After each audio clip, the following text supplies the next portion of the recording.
ఇక్కడికి వచ్చినప్పుడు వీళ్ళ ఆఫీసులు జీవో నెంబర్ 340 ఉపయోగించుకుని 2 ఎకరాల వరకు ఇచ్చారు. 33 ఏళ్లు లీజ్ ఇచ్చారు.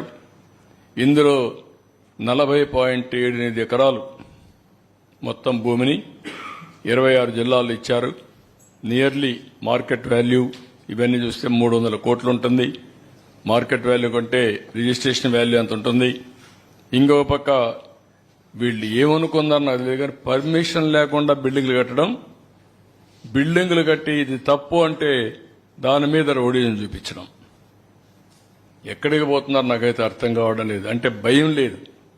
గవర్నమెంట్ అంటే చట్టాన్ని చూస్తే ఏమాత్రం కూడా లెక్కలేనితనం, ఇష్టానుసారంగా చేసే పరిస్థితికి వచ్చారు.